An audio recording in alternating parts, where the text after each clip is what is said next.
భార్యాభర్తలు సమాధానంగా, తల్లిదండ్రులు బిడ్డలు సమాధానంగా, సమాధానకరమైన మాటలు మాట్లాడుతూ సమాధానంగా ఉంటారో ఆ ఇంటిలో యేసుక్రీస్తు ప్రభువారు ఉంటాడు.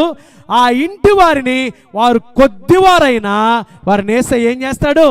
గొప్పవారిగా చేయునుగాక. హల్లెలూయా, హల్లెలూయా. కాబట్టి మొర్దెకై కొద్దివాడు కాస్త గొప్పవాడుగా మార్చబడటానికి మొదటి విషయం ఏంటంటే తన వారితో ఎలా మాట్లాడేవాడు?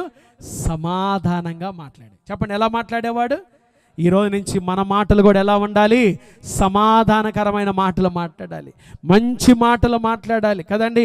అవసరమైతేనే మాట్లాడాలి, క్షేమాభివృద్ధికరమైన మాటలు మాట్లాడాలి. ఇతరులకు హాని కలిగించేవి బూతు మాటలు, సరసోక్తులు, వదర్రబోతు మాటలు ఇవి ఏవి మన నోటిలో రాకూడదు. ఎందుకో తెలుసా?